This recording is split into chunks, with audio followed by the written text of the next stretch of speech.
बातमी बघूयात। नुकत्याच पारित झालेल्या जनसुरक्षा कायद्याविरोधात अमरावती जिल्हाधिकारी कार्यालयावर काँग्रेसचं आंदोलन बघायला मिळतंय। जनसुरक्षा कायदा रद्द करण्याची काँग्रेसची मागणी आहे।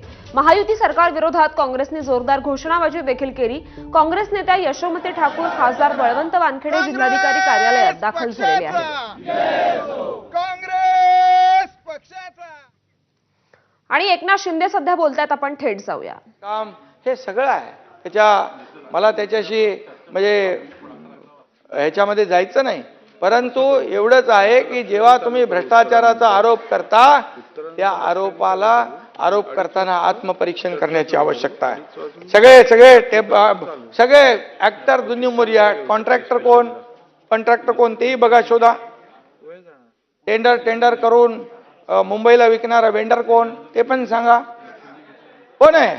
सगळे बघा, यादी काढा, मग मराठी माणसाच्या बद्दल बोला। आणि मग मराठी माणसासाठी आम्ही काय केलं ते मगाशी आम्ही तुम्हाला सांगितलं। मराठी भाषा असेल, अभिजात भाषेचा दर्जा असेल, विश्व मराठी साहित्य संमेलन असेल, सगळं असेल, जे केलं मराठी माणसासाठी ते खुलेआम केलंय। आणि म्हणून खऱ्या अर्थाने या एवढ्या वर्षामध्ये मुंबईची स्थिती जी आहे, एवढे पैसे असताना म्हणाले डिपॉझिट गेलं, डिपॉझिट संपलं, एवढी कामं करून सुद्धा भास्करराव या ठिकाणी एवढी कामं सगळी केली लाखो ह्याची, तरी सुद्धा ते डिपॉझिट कुठल्याही परिस्थितीमध्ये जे आहे, ज्या पद्धतीने आरोप करतात तसं काही नाही, ही वस्तुस्थिती आहे। आणि मग आरोप करून टाकायचे, त्याला महापालिका आयुक्तांनी देखील पत्रकार परिषद घेऊन उत्तर दिलेलं आहे। आणि म्हणून मी आपल्याला एवढंच सांगतो की या सर्व ज्या आहेत, मगाशी योजना आपल्याला मी सांगितल्या, कुठल्या योजना आपण सुरू केलेल्या आहेत, SRAच्या योजना, म्हाडाच्या योजना, बंद पडलेल्या योजना कोणी सुरू केल्या। इथं जितेंद्र आव्हाड आले, आता जितेंद्र आव्हाड मंत्री होते, त्यांना विचारा, ते नगर विकास खातं माझ्याकडे होतं, जेव्हा यायचे फाईल घेऊन मी सही करायचो की नाही, ताबडतोब उभ्या सही करायचो। आणि त्याचबरोबर अरे पॉझिटिव्ह घेतलं ना, त्याचबरोबर हो तुमची त्याचबरोबर मी आव्हाड साहेब तुमची स्तुती घ्यायला नाव घेतलं बसा।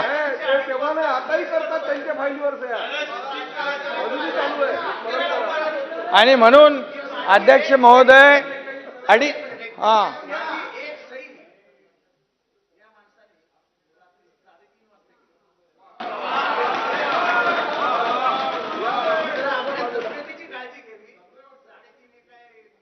करण्याची वेळ नाही, बरं, पण 3:30 करावं लागेल। अध्यक्ष महोदय, रात्री 3:30 म्हणत नाही, पहाटे 3:30 म्हणतो।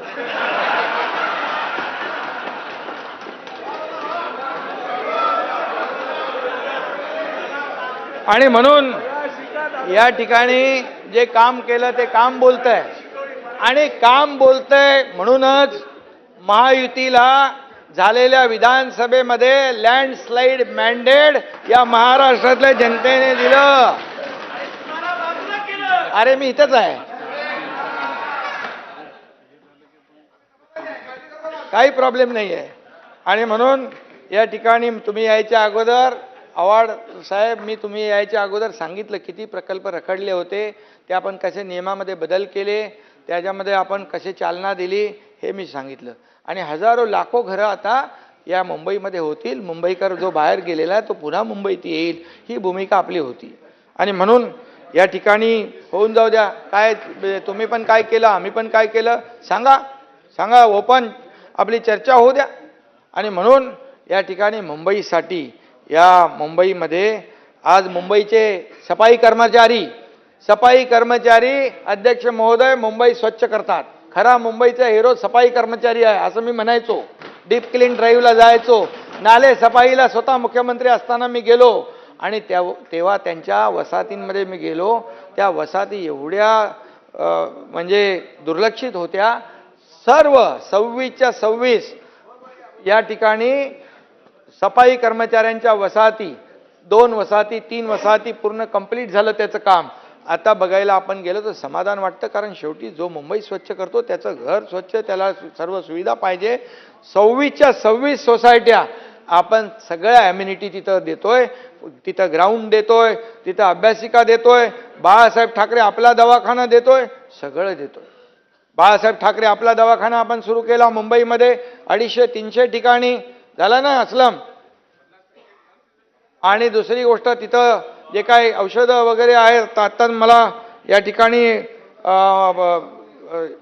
हे आलंय हिंदुहृदय सम्राट बाळासाहेब ठाकरे आपला दवाखाना या ठिकाणी पुढील 4 वर्षासाठी 1106 कोटी रुपये खर्च करण्यात येणार आणि त्याला बेसिक आणि ॲडव्हान्स अशा टेस्ट देखील त्याच्यामध्ये केल्या जातील. आणि म्हणून हे सगळं जे आहे हे सगळं मुंबईच्या खड्ड्यांच्या तक्रारीचं ऑनलाईन पोर्टल कार्यान्वित केलेलं आहे आणि खड्डे तपासणीसाठी IIT मुंबई यांच्याबरोबर भास्करराव करार केलेला आहे IIT मुंबई बरोबर. म्हणजे निकृष्ट दर्जाचं काम कोणालाही करता येणार नाही. आणि म्हणून मी अध्यक्ष महोदय या खऱ्या अर्थाने या सफाई कर्मचाऱ्यांच्या वसाहती देखील चांगल्या झाल्या पाहिजे यासाठी आपण काम सुरू केलेलं आहे. एवढंच नाही तर त्यांच्या मुलांसाठी आपण योजना सुरू केली. त्यांना उच्च शिक्षण घ्यायचं असेल परदेशी जाऊन शिक्षण घ्यायचं असेल तरी सुद्धा मुंबई महापालिकेने एक योजना सुरू केली. सफाई कर्मचाऱ्याच्या मुलांनी काय सफाईच करावी असं काही नाही आहे आणि म्हणून ती देखील योजना आपण करून घेतली. ही योजना सुरू करणं हे पहिल्यांदा महाराष्ट्राच्या इतिहासामध्ये होतंय. आणि म्हणून याबरोबर रस्ते जाऊ द्या स्वच्छता जाऊ द्या STPचे प्लॅन्ट आत्तापर्यंत 15-20 वर्षामध्ये मुंबई महापालिकेचा एकही STP प्लॅन्ट नाही. असलम आहे का? आता होतोय म्हणजे कोणी केला आहे. आणि म्हणून या ठिकाणी STPचं प्लॅन्ट नसल्यामुळे पूर्ण काळं प्रदूषित पाणी आपण समुद्रात सोडतोय. समुद्र पूर्ण प्रदूषित होतोय. आता STP आपण प्लॅन्ट सुरू केल्यामुळे या ठिकाणी समुद्रातलं प्रदूषण कमी होईल, पाणी निळशार होईल, लोकांना त्याचा फायदा घेता येईल. का नाही केलं हे सगळं करण्याच्या गोष्टी होत्या. आणि म्हणून गेल्या 25 वर्ष 20 वर्ष जे काय सोन्याची अंडी देणारी कोंबडी असं समजून काही लोकांनी काम केलं. हे दुर्दैव आहे आणि म्हणून हे दुर्दैव आहे. आणि म्हणून या ठिकाणी मी एवढंच सांगेन की मुंबई आहे आणि ही मुंबई राज्याची आणि देशाची खऱ्या अर्थाने आर्थिक राजधानी आहे. आणि म्हणून मुंबई आपल्याला मिळाली. आज बघा आज तिथे बघा वरून जाताना ते सीलिंकवर कुठे परदेशात आलोय का असं भास होतो. सगळं आपण जे बनवलं तिकडं इन्फ्रास्ट्रक्चर आज त्याला खऱ्या अर्थाने दाद द्यायला लागेल. आणि म्हणून हे सगळं जे केलंय वंतड तर झालं आपलं. आणि गिरणी कामगार देखील या ठिकाणी गिरणी कामगारांच्या बाबतीत देखील आपण निर्णय घेतोय. त्याचबरोबर या सर्व गिरणी कामगारांच्या बद्दल आतापर्यंत कोणी म्हणजे जे प्रयत्न करायला पाहिजे होते ते प्रयत्न झाले नाही दुर्दैवाने, पण ते आपण आता करतोय. आणि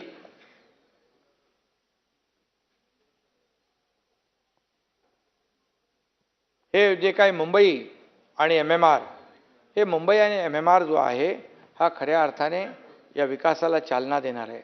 आता आपण अटल सेतू केला भास्करराव. अटल सेतू सुरू झाला. तिथं 2 तास लागायचे तर 20 मिनिटामध्ये मुंबईतला माणूस तिथे पोहोचणार एअरपोर्टला. आता मुंबई एअरपोर्ट ते नवी मुंबई एअरपोर्ट मेट्रो आपण सुरू करतोय त्या ठिकाणी तात्काळ पोहोचण्यासाठी.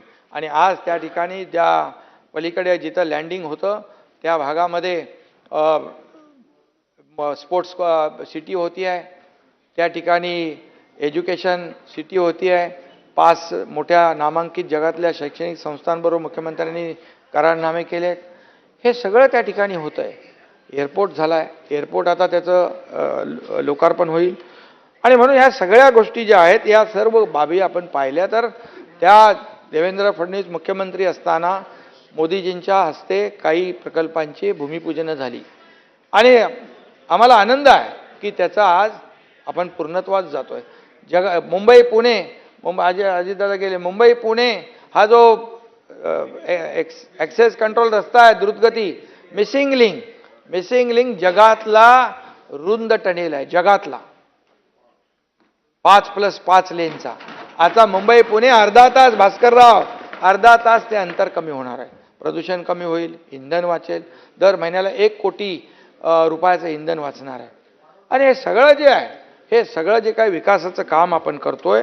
आणि म्हणूनच या परवडणाऱ्या घरांसाठी देखील मी मगाशी म्हणालो की त्यासाठी देखील आपण काम करतोय.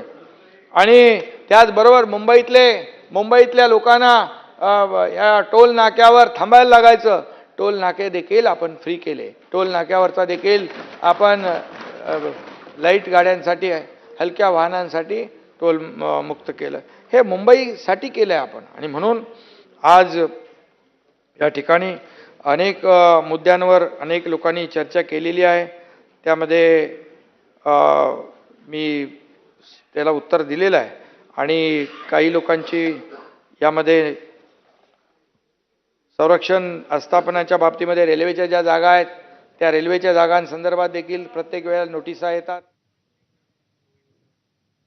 आणि आता